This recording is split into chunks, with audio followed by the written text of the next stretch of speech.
Okay, so I know all the Jaws Jaws for the movies follow the Brody family. Martin Brody, the guy who, whichever, the Sheriff Brody. Yeah. Jaws 3 is very loosely about the Brodys because Mike Brody was played by, what's his name?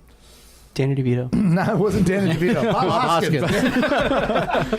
So Bob Hoskins plays the shark in Jaws 4. Dennis Quaid. Okay. Dennis Quaid.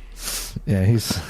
All right, enough said. Is Randy in it? Randy was not in it. Yeah, he plays the shark. Big old beard. It's all a conspiracy. Cheddar was fun. Yeah. It's cousin Eddie. So, Same character. in Jaws 4: The Revenge, it starts off in Amity, and the youngest of the Brody boys is killed by the shark. He's following in his father's footsteps as a sheriff, and he gets mauled. I don't know, killed by the shark, eaten by the shark. He becomes shark shit, whatever you want to say, right, in the lagoon. And Ellen Brody is just destroyed by it because she says that the shark killed Martin Brody. He died of a heart attack, but the shark killed him. Yeah. It was stress. It was from stress the shark. from exactly. Yeah. Nothing else in his life, only the shark. Yeah, because it was following. That was it. And so it was driving behind him on the freeway every day. I'm sure. I'm sure, yes. but everyone forgets that he killed the shark in the first one. Yes. He killed the shark in the second one. Yes. The shark dies in the third one. Yes. This is yet somehow there's like a whole family of sharks that are all related and they can talk to each other. Somewhere in the world, that's why there's a it's the movie about revenge. that family and how they're like, this goddamn Brody family. They're ruining everything. Revenge! Jaws for the revenge! So the shark. So her son Mike, who's now I forget the guy. He's in every '80s movie you've ever seen.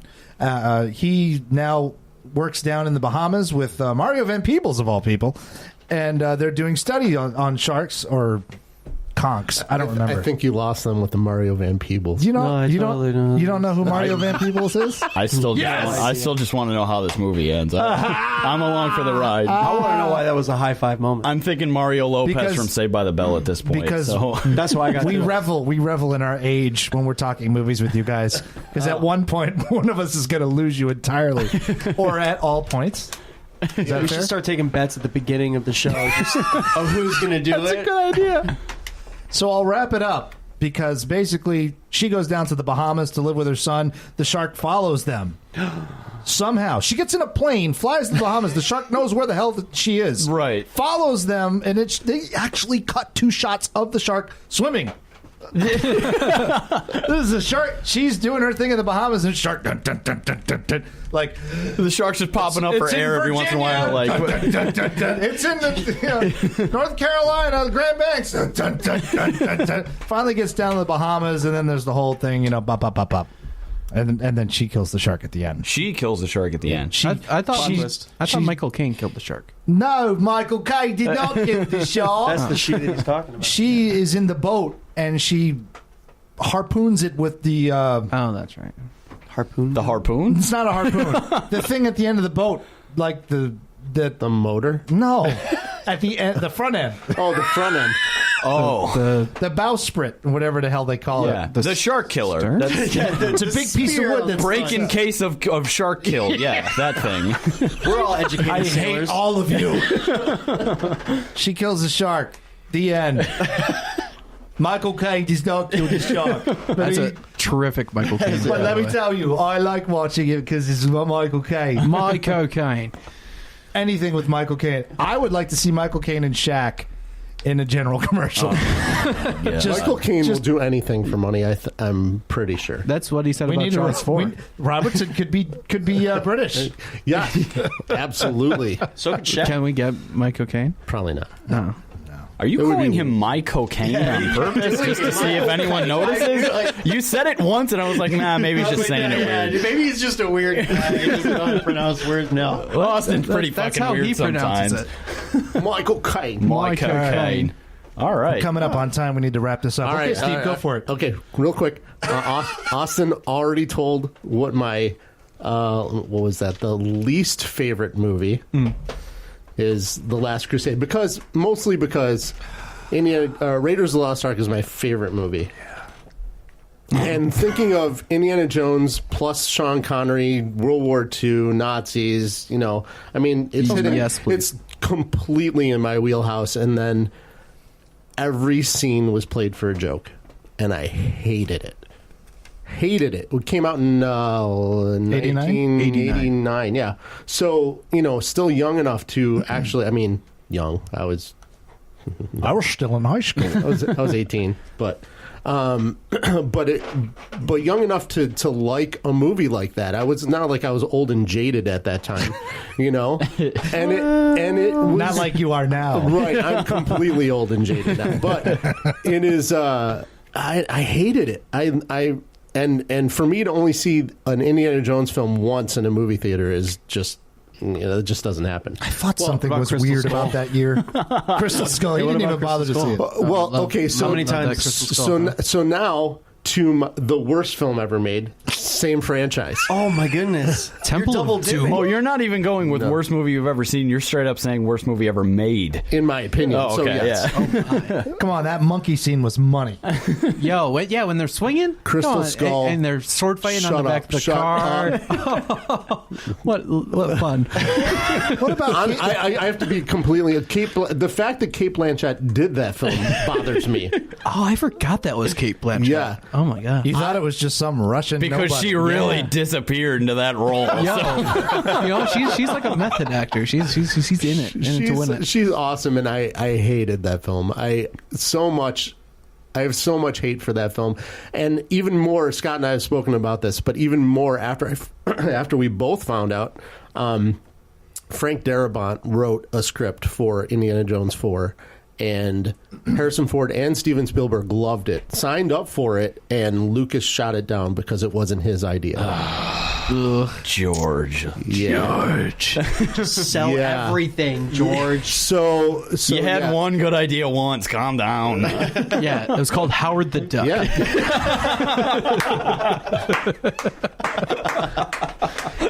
I actually just found something out. American Graffiti, when it came out, was the highest grossing film of all time at the time that it came out. I don't know if it was like in a certain time period or whatever, but it was 62. before. No.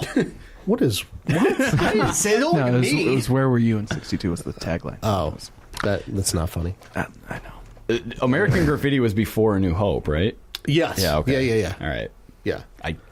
Harrison Nothing- Ford was in Nothing American really Graffiti, great though. came out before that anyways. Oh, boy. And that's boy. a subject for another podcast. We're gonna make these guys watch a movie that came out before 1977. I can't promise that I would. I can't go below 73. I refuse to do it. What? The Exorcist is the oldest movie I will watch willingly. Really? Willingly. The 70s were great. I'm trying to remember when did The Sting or Sting was 71, I believe. seriously Or no, maybe it was 73. The Great Escape, The Sting, Dirty Harry is one of my favorite movies of all Dirty time. Harry. Yeah, I've seen that, but not the one you're thinking of. Did you see the Deadpool? It's a porn joke, everyone. It's a porn joke. I got it. Thanks, I Scott. followed you. Thanks for validating that joke. Got it. No, 73. that's fine. Good job. okay. The Sting is 73. What was the? I'm trying to think of the other Newman, Redford film. Oh, no, not the Hustler. No. Butch Cassidy and Butch Cassidy and Sundance Kid, yeah. Yeah, I don't like westerns though. Shut your mouth. All of this is lost on me. That was 69. I'm telling you, Have you you ever will not seen- find a movie I would like beyond 73 or before 73. No way. Have you ever seen like The Good, the Bad, and the Ugly? Challenge accepted. Or For a Few Dollars More is actually my favorite of those. Wow. There's so many that's good another films. discussion we're going to have to have. It's, What, but you know westerns? what? I'm with you on let's that. do I'm it. not. I won't go as far as saying I'll never watch something, but Right. the older the movie is, the less I am inclined to watch it. Yeah. The less the less eager I am to watch it, unless someone really, really.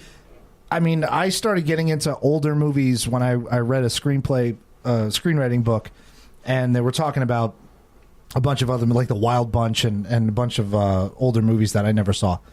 And these are movies for every generation of filmmakers. There's those movies, and when you hear about like Steven Spielberg or any of the big dogs of today that came up in the 70s as filmmakers, they talk about the movies that really made them.